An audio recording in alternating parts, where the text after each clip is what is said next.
नमस्कार, मैं हीरा देवासी। आप सभी 36 कौम के भाइयों को मेरा राम राम।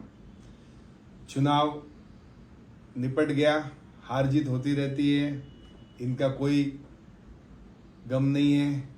आप लोगों ने मुझे जो सहयोग दिया 36 कौम के भाइयों ने, उनका मैं तहे दिल से आपका आभारी हूँ। और कुछ मेरे समाज के लोगों ने भी मेरा सहयोग किया, उसका भी आभारी हूँ। मित्रों, मैं आपसे एक बात शेयर करना चाहता हूँ कि जैसे मेरे पहले मलबार हिल से टिकट मिला था, वहाँ चुनाव लड़ा था और वो संजोग से मैंने 5 साल इधर काम किया और वो सीट चली गई सेना को।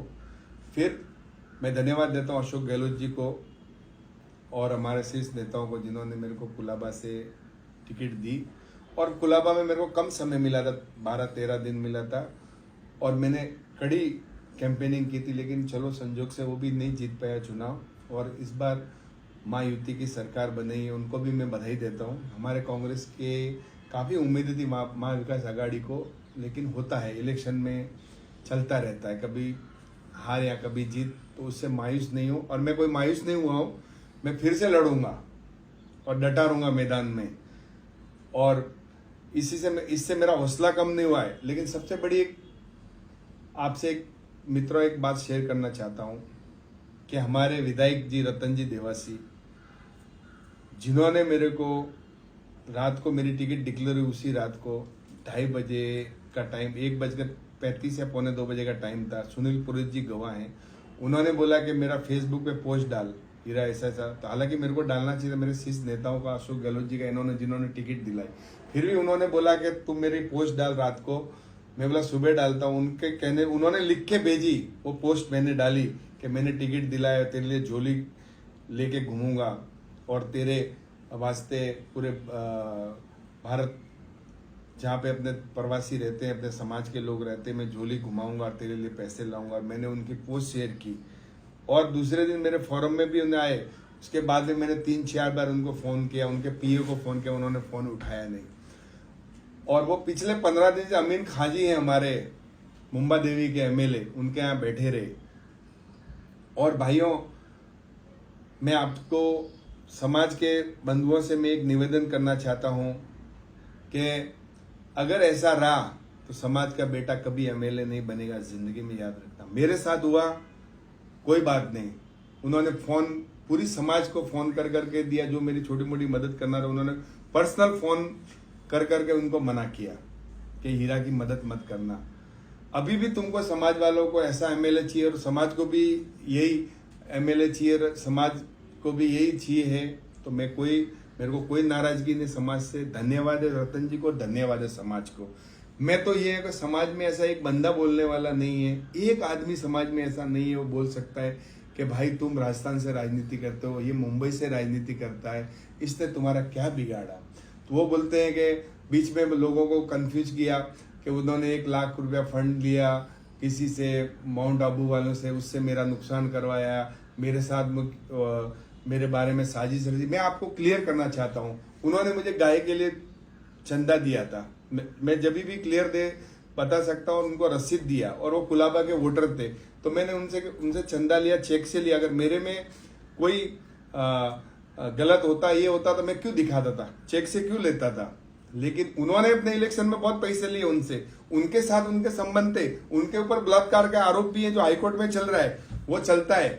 लेकिन इस टाइम पे मेरे को भाइयों दुख के साथ बोलना पड़ता है कि इतनी बड़ी समाज है, देवासी समाज में एक भी आदमी नहीं है बोलने वाला कि ऐसा क्यों।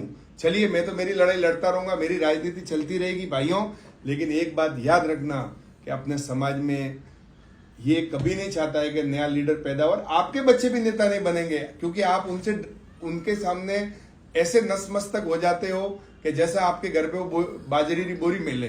क्यों डरते हो पूरा भारत के अंदर? उसने हर भारत के अंदर सारे लोगों को मेरे पास फोन आया कि हीरा भाई हम तैयार है, आ रहे, हम हीरा भाई आ रहे, तैयार है। जब इसका फोन गया उसके बाद में मेरा फोन उठाना बंद कर दिया। क्यों डरते हो?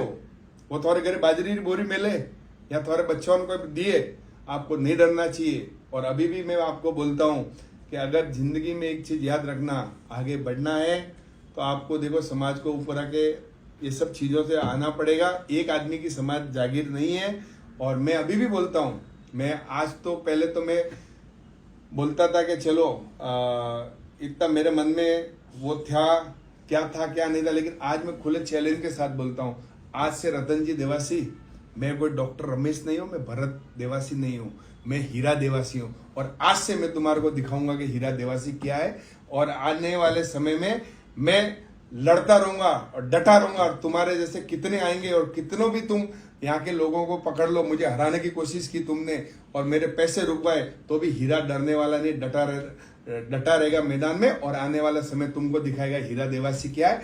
और अब तुम चुनाव लड़ो तो मैं खुद खुलेआम तुम्हारा विरोध करूंगा और तुम्हारा प्रचार में विरोध करूंगा कि इसकी मदद मत करो, क्योंकि तुमने मेरे साथ ये एक रबारी के बच्चे के साथ तुमने ये जो घटना की ना, मुंबई में रहकर 15 दिन 1 फुट मेरी विधानसभा लगती, तुम 15 दिन में 1 दिन नहीं आए, मेरा फोन तक नहीं उठाए, और तुम्हारे पीए ने मेरा फोन नहीं उठाए, और तुम अमीन खां जी के यहाँ बैठे रहे और बातें करते हो समाज की। धन्यवाद समाज, मैं आपसे ये आग्रह करता हूं कि आपको जागरूक कर रहा हूं।